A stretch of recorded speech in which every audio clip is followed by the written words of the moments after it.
إن الحمد لله نحمده ونستعينه ونستغفره ونؤمن به ونتوكل عليه ونعوذ بالله من شرور أنفسنا ومن سيئات أعمالنا من يهد الله فهو المهتد ومن يضلل فلن تجد له وليا مرشدا وأشهد أن لا إله إلا الله وحده لا شريك له وأشهد أن محمدا عبده ورسوله اللهم صل على محمد وعلى آل محمد كما صليت على إبراهيم وعلى آل إبراهيم إنك حميد مجيد اللهم بارك على محمد وعلى آل محمد كما باركت على إبراهيم وعلى آل إبراهيم إنك حميد مجيد إن خير الكلام كلام الله وخير الهدي هدي محمد صلى الله عليه وسلم وشر الأمور محدثاتها وكل محدثة بدعة وكل بدعة ضلالة وكل ضلالة في النار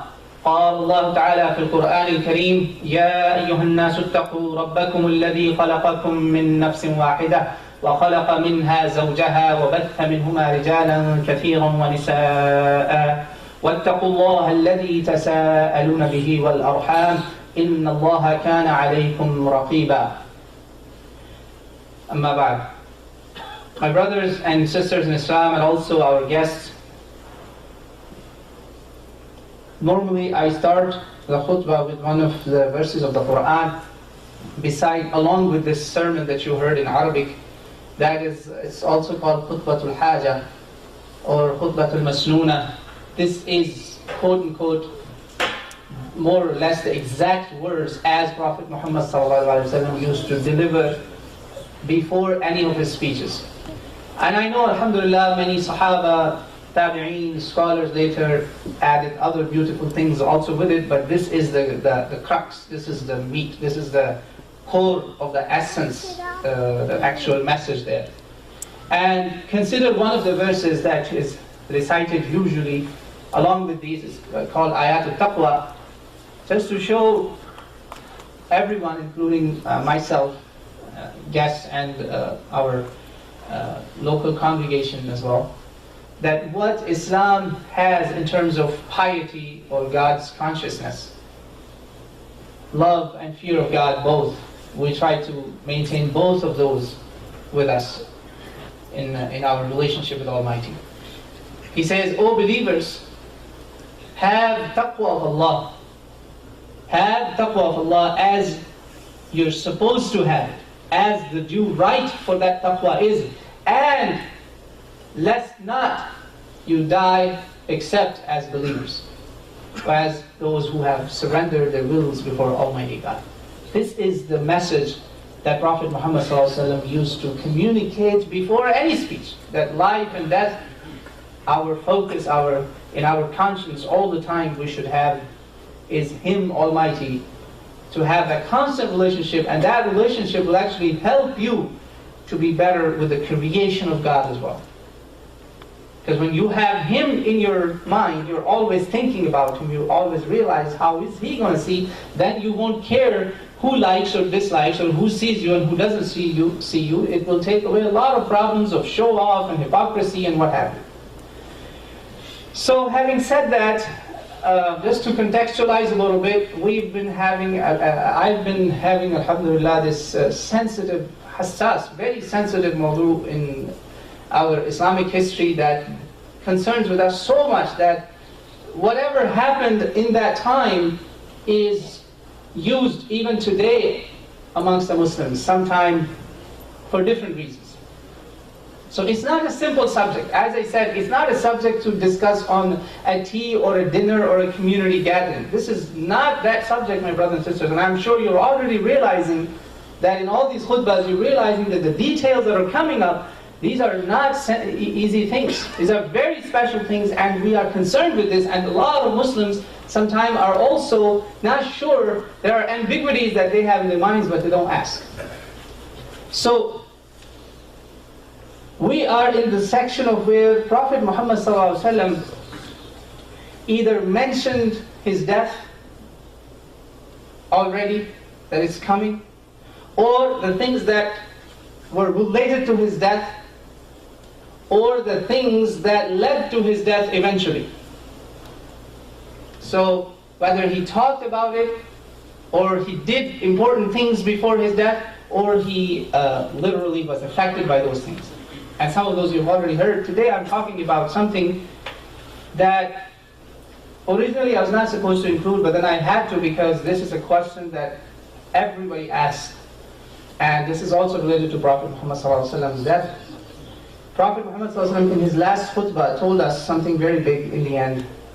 And that hadith, that portion of his last khutbah is not present in the mainstream so-called quote-unquote Sunni books of hadith. Illa al-Mustadrak of Imam al-Hakim. Bukhari, Muslim, Tirmidhi, Ibn Majah, Nasa'i, Abu Dawood, Musnad Hanbal, and Muwatta of Imam Malik, all of them do not have this. But Rasulullah ﷺ said it based on this Sahih riwayah. The agreed upon sermon, last khutbah of Prophet Muhammad ﷺ, many of you already know, but I'll remind myself and everybody again, that Prophet Muhammad ﷺ said that people, I might not be with you next year. Angel of death might be very close. I'm leaving something with you that if you have tamassuk with it, you hold on to it, you will never be misled. And he says that is the Kitabullah, that is the book of Allah, book of Allah. This is what Bukhari, Muslim, all the big muhaddithin brought. Now Imam Hakim brought that actually he also said not only Kitabullah, this is Kitabul Ilm, book of knowledge. And it's knowledge, inshallah, I hope it will benefit everybody. And hadith number 318, he said this about related to his Hajj. Rasulullah ﷺ said that along with that I have my sunnah, my teachings as well. If you hold on to those, you will not be misled. So this was another place where he mentioned that he's going to leave us very soon. And he wanted believers to be cautioned about it. That what would they need after he's gone? What would they have, should they have after he's no longer there? Now my brothers and sisters, after that Rasulullah ﷺ lived about 90 days. 3 months, as narrated by Imam Bukhari and the big books of hadith. On his way back, there was another expedition that Prophet Muhammad ﷺ had sent after his Hajj. And that expedition was being led by Ali ibn Abi Talib radiallahu anhu. And in that expedition, and this is narrated in many books of hadith, the whole story, but Imam Ahmad ibn Hanbal brought the context, the siyaq was about, very important to understand the right interpretation, right understanding of the story. He brought the context, the whole context. What happened before this? Because Prophet gave another khutbah. I'm talking about khutbah of Prophet Muhammad ﷺ also. You heard about last farewell sermon, you know that? But this is another sermon that he gave. So Ali was in this expedition, and the guy who narrates the hadith, he said, Wallahi, before the day, Ali is Muslim. He said, I did not hate anybody except Ali. I hated him the most. So we cooked something against him, planned a conspiracy. Very nasty conspiracy related to a defamation campaign, like it happens to Muslims today as well, related to some sexual event. And he said, our other leader of the army had the complaints written down. He said, we want to give this to Rasulullah ﷺ.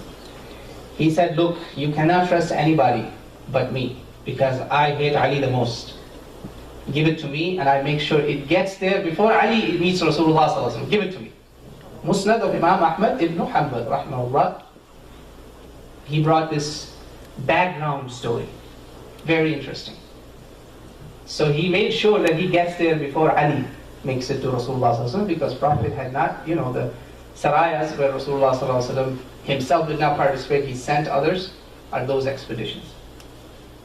So he gets there.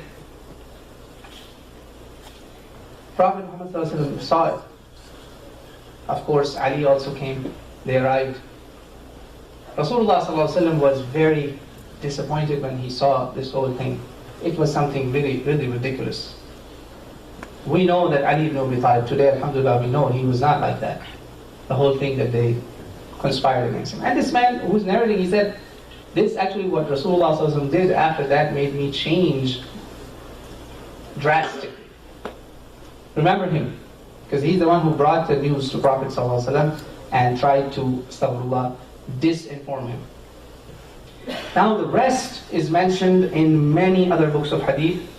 Sahih Muslim, 6,225, 26, 27, 28. Imam Tirmidhi, Imam Ahmad. So many people brought it, and Shaykh Nasiruddin al-Albani rahimahullah brought this in his Silsilat al-Hadith al-Sahihah. Dedicated about 16 pages in collecting and showing all the turuq, routes, different isnad and chains from which this hadith has come. 22 companions, I believe, he brought here. Those who are in this chain. 1750, hadith number 1750. Prophet Muhammad ﷺ asked the companions, he said, did you read Quran? An-Nabiyyu awla bil-mu'minina min anfusihim. Nabi is the most dear, supposed to be, that's how it should be. Most dear to the believers than their own lives, most beloved. They said, yes, we believe in that, Ya Rasulullah. He then held the hand of Ali ibn Abi Talib and he said, then know this, Man kuntu mawla fa'aliyun mawla. Allahumma wali man wala wa'adi man ada. He said, if you love me, then know this, that if I am your mawla, I'm not going to translate mawla for a second. If I am your mawla, then make sure Ali is also your mawla. And then he made a dua. Allahumma wali man wala wa'adi man ada. Allahu Akbar. Dua and a curse both. Those who love him, be a wali for them. And those who hate him, be an enemy of those. Allahu Akbar. Imam al-Bani brought and he collected so many turuq. Usually his methodology of the hadith is that he will give you one page maximum, sometimes even half a page, and say it's sahih because of this turuq. No, here he had to go further and further and further because of a very important thing. Because it's not just this. After that, Rasulullah gave a khutbah, and in this khutbah, because Rasulullah saw a problem, and here too again he mentions his death. See, these are the things that he's doing before his death. These are very critical matters. First, like we know, Hamidullah wa itna alayhi wa wa'adha wa dhakar, and then thumma qal, amma ba'd. Just like you hear me say, amma ba'd. ألا أيها الناس فإنما أنا بشر يوشك أن يأتي رسول ربي فأجيب وأنا تارك فيكم الثقلين. Same message that was in Hajj, but here not in Hajj. Here it is at the place of hum. He said, people, I am a human being. Remember what we started the khutbah with. Anyone who thinks Prophet Muhammad ﷺ is not a human being among Muslims, he needs to get his head examined. He is a human being. He said that again and again and again, and Quran also said it again and again and again. This is an orthodox belief of all Islam, alhamdulillah. Now I know very soon it might be that the messenger of God, the angel of death, will show up and I will answer to his call. But remember, I am leaving between you two very heavy things. First one is Kitabullah, Book of Allah. فيه الهدى والنور. This Book of Allah, Quran al-Kareem, has guidance and light in it. من استمسك به وأخذ به كان على الهدى ومن أخطأه ضل. Whoever held upon it, he's successful, he's on guidance. Whoever left it, what will happen to him? He will be misguided. He's talking to the Muslims. فَخُذُوا بِكِتَابِ اللَّهِ وَاسْتَمْسِكُوا بِهِ. So he says, then hold on to the Book of Allah. Cling to it. Hold on to it tight. Keep it close to you. Istamsik. Don't let it go. فَحَثَّ عَلَى كِتَابِ اللَّهِ وَرَغَّبَ فِيهِ. He basically told us a lot of good things, that will encourage us, give us raghba, love, encouragement to come close to Kitabullah, bring it in our lives, inshallah. ثُمَّ قَالَ. Now he is not talking just about Ali ibn Abi Talib, radiallahu anhu. He said, second thing that I'm leaving with you among the heavyweights. First heavyweight is Book of Allah. Then the second heavyweight is وَأَهْلُ بَيْتِي, my family. And here he said something that the ulama of hadith and fiqh, they say that in Arabic language there's no bigger word than reminding or warning somebody. There's no bigger word than this. What did he say? 3 times. أذكركم الله في أهل بيتي أذكركم الله في أهل بيتي أذكركم الله في أهل بيتي. I warn you, I warn you, I remind you in their matter. I remind you in their matter. Subhanallah. He said that. And then, my brothers and sisters, to keep things short here and sticking to our point here, point of discussion, that he's telling this before his death. But notice something, that he did not say it in his farewell khutbah. Over there he mentioned only Quran in the most hadith. Then Imam Hakim says no, Sunnah also. Why he mentioned it at home? Because in this group he had only 2 people left with him. He had the people of Sham and the people of Medina. That's it. This is a point to be noted. There's a reason Prophet Muhammad ﷺ is telling them something as his last reminder, that I may die soon. Take care of this matter. And he went so far and so far, my brothers and sisters, that because he realized some problem here, he, subhanAllah, ended up even saying that, remember this people, because he saw this whole conspiracy being cooked against Ali ibn Abi Talib radiallahu anhu. He said, remember this, Man ahabba aliyan faqad ahabbani. Whoever loves Ali, this is also in Silsilat al-Hadith al-Sahihah. And I'm holding the book so that you don't come and ask me, oh, bring me the book. Go check the book. The book is here. Man ahabba aliyan faqad ahabbani. Whoever loves Ali, he loves me. And who loves, وَمَنْ أَحَبَّنِي فَقَدْ أَحَبَّ اللَّهُ عَزَّ وَجَلَّ. Who loves me, he loves Allah. وَمَنْ أَبْغَضَ عَلِيًّا فَقَدْ أَبْغَضَنِي. Whoever hates Ali, he hates me. Whoever does not love him, does not love me. And whoever does not love me, he does not love Allah subhanahu wa ta'ala. Or whoever has bughd, envy, malice against Ali, he has malice against me, and malice against me is as malice against Allah subhanahu wa ta'ala. Allahu Akbar. And Imam Muslim made it even more powerful. And remember, when a muhaddith, my brothers and sisters, makes it a chapter, this is a point to know, makes it a chapter on a certain subject, this means that it is the aqeedah of that muhaddith. Either he's denouncing it or accepting it. You have to see the content now in the chapter, because he makes a chapter of it. He made a chapter in Kitab al-Iman, Book of Iman. What is the chapter? Hubbu Ali Iman wa Bughdu Ali Nifaq. Rasulullah said, litmus test of your Iman. You know physics and chemistry. He said, who Rasulullah said to Ali, and Ali himself is the narrator, he said, I swear by the name of that God who tears up the seed, and from the seed he brings the plants out, and from the plants you get other blessings of Allah subhanahu wa ta'ala. That Nabi al-Ummi told me, Ali, whoever will love you will be a believer, whoever will hate you will be a munafiq. Munafiq. So much so that now, we have a problem that in this ummah, if you say alayhi salam, peace be upon him, we have people that will say astaghfirullah, astaghfirullah, that you are equating him with Nabi of Allah. Bukhari, Muslim, Tirmidhi, Ibn Majah, all books of hadith, my brothers and sisters, whenever any member of Rasulullah's family is mentioned, you will see many, many times, alayhi salam, peace be upon him, written there. Do not politicize these things. You talk to locals here, oh, you're being racist, you're being prejudiced. What are you doing? You're doing the same thing. If tomorrow some others will love Rasulullah, will you abandon Rasulullah also? Is this your philosophy?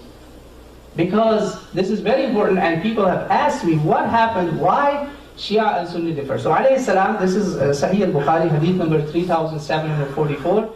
Not just Ali, Hassan and Hussein also are mentioned as peace be upon them. Maryam, peace be upon her, mother of Isa. something exclusive to prophets of Allah. In your salah, every day you say, Assalamu alayka ayyuhan nabiyyu wa rahmatullahi wa barakatuh. Assalamu alayna, peace be upon us. Not just them, upon every believer. Wa ala ibadillahi salihin.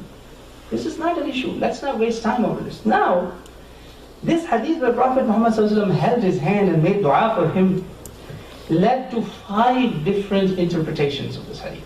That's where I'm coming to. It became a foundation of really 5 different groups that emerged out of this. Allahu Akbar. Now, I'll just share with you what are those. One group, obviously, looking at the context, as many ahadith mentioned, and as Sahaba also did, as many of us do, alhamdulillah, which is the right interpretation of this hadith, in my understanding, inshallah, that he's your beloved. Like Rasulullah was beloved, number 1. Number 2, another group said, well, not just beloved, but also he's wali of Allah. Many of our Sufiya, actually, almost every group of Sufiya al-Karam, may Allah bless their souls as well, they said that you cannot reach that mystical status of wilaya until you accept Ali as Imam of the mystics. Every silsila, Qadiriyya, Suhrwardiyya, whatever silsila you take, alhamdulillah, I know about it. They will ask you that, give us bay'ah and announce that Ali is Mawla of Muslims. This is their ta'wil of Sufiya, our Sufi brothers. Third group, that said, well, no, actually this hadith justifies that he should be the leader of Muslims afterwards. Third group. Number 1, beloved, Mawla of Muslims, beloved. Because Mawla has many meanings, that's the problem. In the salah, we can make dua, the akhir of Surah Fatiha, oh Allah, you're our Mawla. Mawla has many meanings. Mawla means beloved, Mawla means helper, Mawla means many things. Now, the correct meaning is, to my understanding, is that he's beloved, and inshallah, wali of Allah also. Allah loves his awliya, inshallah he's one of them, no problem. But to say that there is a new department now in Islam that has opened up, and unless you subscribe to that, you cannot be a true Muslim. Now, this is the problem. Don't be among those people who will deny the hadith. That's one of the ignorant group. I call them Juhal of the Ummah. This is number 4 group. They'll say, no, we don't want this. Throw all these books away, we don't want it. Then you have to get rid of Muslim, there will be many books. That's not the right approach. Now the 5th group, which is absolutely adall min al-dali, worst of the misguided, who say, well, Mawla here means a'udhu billah, thumma a'udhu billah, may Allah not let us be any one of those even believe like that. Mawla means God. A'udhu billah, he's a savior, he's a helper. And these are the people actually that Ali himself radiallahu anhu punished. He punished them very severely. He said, you're making me God? Shame on you. You do that, and unfortunately they exist even with us today as well. Within the groups who think that he should have been the leader, Amirul Mu'mineen, within same group, this firqa still exists. We call them Nusayriyya al-Islam. So they are one of the heterodox that are not considered acceptable group of Muslims by all Muslims of all groups, whether you are Sufiya, Sunni or Shia, whatever it is. So this is the reality of Shia-Sunni difference. This is the core of the issue. That how people have taken it, one of the last khutbahs that Prophet ﷺ have addressed to masses, how it got blown up into something else, and instead of having the message of love, it became something serious. I mean, let's ask the question to ourselves. If he becomes God based on this hadith, then Rasulullah ﷺ is also God? Think about the words, because Prophet said, Man kuntu mawla. If I am your mawla, then Ali is your mawla, right? Then is Rasulullah also God? Is Rasulullah also in that position? A'udhu billah, no. But neither Rasulullah is divine, nor Ali is divine. Rasulullah was bashar, and all the people around him were, inshallah, people, human beings, and we love them all. We love Abu Bakr, we love Ali, we love both of them. And inshallah, you will hear a lot about Sayyidina Abu Bakr also, it's coming. Khutbah, where he gave a khutbah about him also. About him as well, he gave a khutbah. We should have open hearts and love them both. But if your heart is tight, test yourself today. The minute I mention Ali, those will say, oh, what about Abu Bakr? What about Abu Bakr? Khalas, this is a problem. You don't love Ali. Now you're competing them both. Do you think they are adversaries? They are enemies? They loved one another. They loved one another so much that Sayyidina Abu Bakr went to his house, and he picked up Hassan and Hussein and he kissed Hassan. He said, Wallahi Ali, this is Sahih Hadith. Sahih Hadith. So Ali, he does not look like you, he looks like Rasulullah sallallahu alaihi wasallam. And he came and told people, urqubu Muhammadan fi ahli baytih. Alayhi salatu wasalam. People love Muhammad sallallahu alaihi wasallam through his family. And inshallah, we should be one of those people. We should seek the love of Rasulullah through loving his family, whether his wives, his children, all of them, we love them, inshallah. Our hearts should be open, not tight. It is the test of our iman and nifaq. Imam Muslim have dedicated a chapter to this. أقول قولي هذا وأستغفر الله لي ولكم فاستغفروه. الحمد لله والصلاة والسلام على رسول الله أما بعد. My brothers and sisters in Islam, Islam is against, our religion teaches us to be against any forms of ghulu. Ghulu means crossing the boundaries. There are many, many forms of that. Terrorism is one of those forms. Similarly, falling into these sects based on these words of Rasulullah is also one of those. As long as you don't do that ghulu, you don't violate that boundary, you, inshallah, will stick to the basics that Prophet Muhammad left us on. Believe what is right, take it, keep it as he left it. Don't make a Himalaya out of this, and don't turn it into something that Rasulullah did not do. I told you the context of the story, I told you what he said in the story, and I also shared with you the big dua. May Allah subhanahu wa ta'ala make us among those people who Rasulullah included in the dua, not in the curse. Allahumma wali mawala. May Allah make us among those who truly love. And what is the true manifestation of love in Islam? By following somebody's example. Not by saying, oh, I love him, and I do other things that are not right, and then claim that. That's a false love. Whether it's a love of Rasulullah or his family or his companions, we are supposed to love them in a true way so that our actions manifest that love. It should not be just in claims. And we should not cross boundaries with these words of Rasulullah. Keep them as they are. Don't overblow them. Otherwise things will go very bad, and you have sects, and you already see the problems. May Allah subhanahu wa ta'ala guide us all. Heal all the sick. We've been told that there are several sisters in the community. I just heard on the way also, in Sheikh, a sister that was hospitalized. Two sisters actually. One sister had to be in ER. May Allah subhanahu wa ta'ala give shifa to all the believers. Everybody who's suffering, give them shifa. Heal them from all kinds of diseases, illness, or sickness in any form or shape, whether it's spiritual or physical. May Allah subhanahu wa ta'ala heal us all. Anybody who has any spiritual disease or physical disease, both are as bad. Allahumma shfi mardana wa marda al-muslimin. Allahumma rabbana atina fi dunya hasana wa fil akhirati hasana wa qina adhab an-nar. Rabbana wa adkhilna al-jannata ma'a al-abrar. Ya azizu ya ghaffar ya rabb al-alamin. Qala Allah ta'ala fi al-Qur'an al-Kareem.